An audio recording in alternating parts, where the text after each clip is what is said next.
Well, the Gath name has certainly been synonymous with harness racing for many decades, commencing with the legend, George Gath. And his book is an outstanding read if you haven't had the chance. And I'm going to have a chat very shortly with the young fella sitting here with George, Andy Gath. Andy, great to catch up with you prior to the running of the 2023 Miracle Mile. How's the nerves?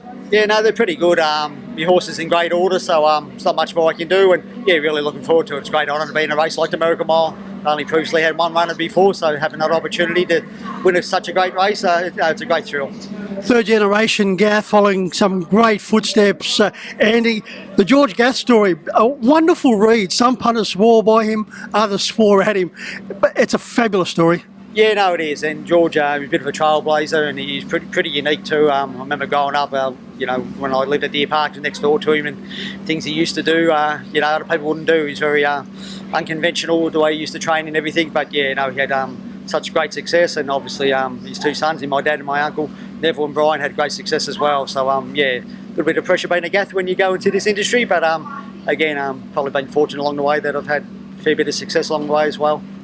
Yeah, how have you handled that pressure, Andy? That was one of the questions. Following in such great footsteps, as you just said, big shoes to follow.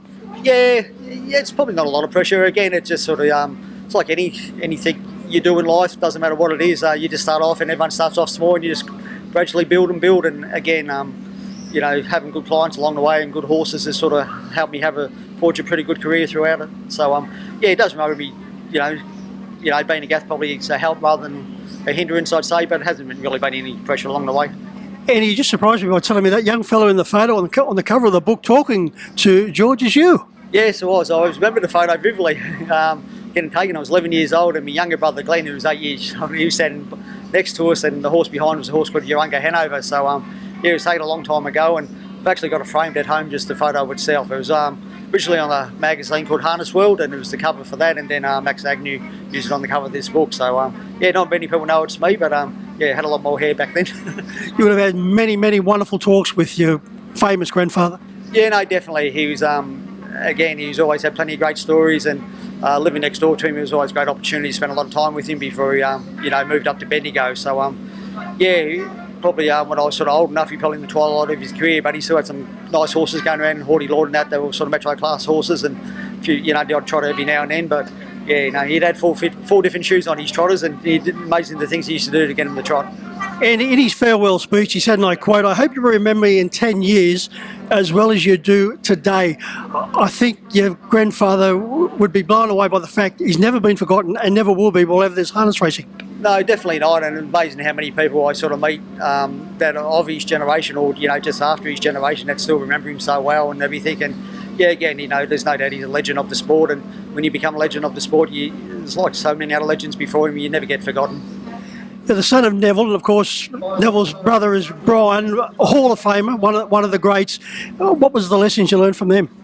Yeah, my daddy especially, he probably, when I started training, he probably sort of, gave it away to a little bit. He was still driving and drove a little bit for me early, and Brian's been probably more of a driver than a trainer, but my dad's attention to detail as a trainer was always spot on. His horses always looked immaculate, the gear was always clean, and yeah, just that attention to detail sort of going forward. You always got to have, horses are so, they're animals and things that go wrong, so you do always got to be switched on mentally and, keep an eye on everything.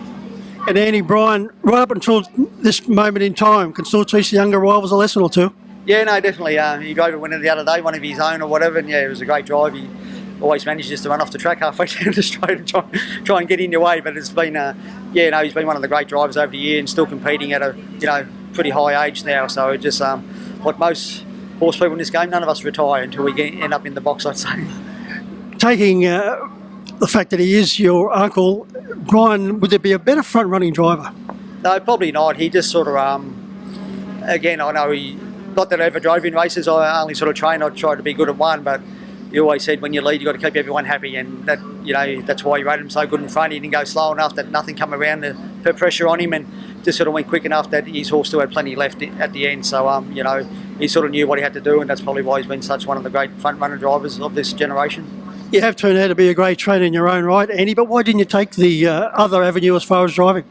Yeah, when I started training, I had three brothers that were driving. My dad was still driving. My uncle Brian was active, and Yeah, I just thought, well, there's so many drivers in the family that I can utilise, and I'll probably just try and concentrate and become a trainer. And probably thought in my own mind I probably wouldn't be good enough anyway, to be honest. So yeah, that was the main reason. But again, just try and be good at one. Despite having such a famous surname, harness racing wasn't your first option. No, it wasn't. My dad sort of said, "Oh, you got to go get a trade. Harness racing's too hard." So, actually, become an electrician, and I worked for a bloke called Stuart Richardson, who was the owner of Rivoli Jack at the time, and done that for about 3.5 years. And during my holidays once, I was fortunate enough to go with Vinnie Knight's horses for the Inter-Minion that our Maestro won. So, even though I was a Gath, there was sort of more of a bug of being a trainer, not only to see Vinnie, who's such a genius with the horses, but other great trainers that were at all those carnivals as well, like Barry Purdon and Mark Purdon, David Aiken, and just be surrounded by so many great trainers. And yeah, and got to witness so much. I just thought in a fortunate position, and that's why decided to train. Miracle Mile Night, 1992, Franco Tiger, trained by Glenn Tippett, driven to perfection by one Brian Gath. Yeah, no, definitely.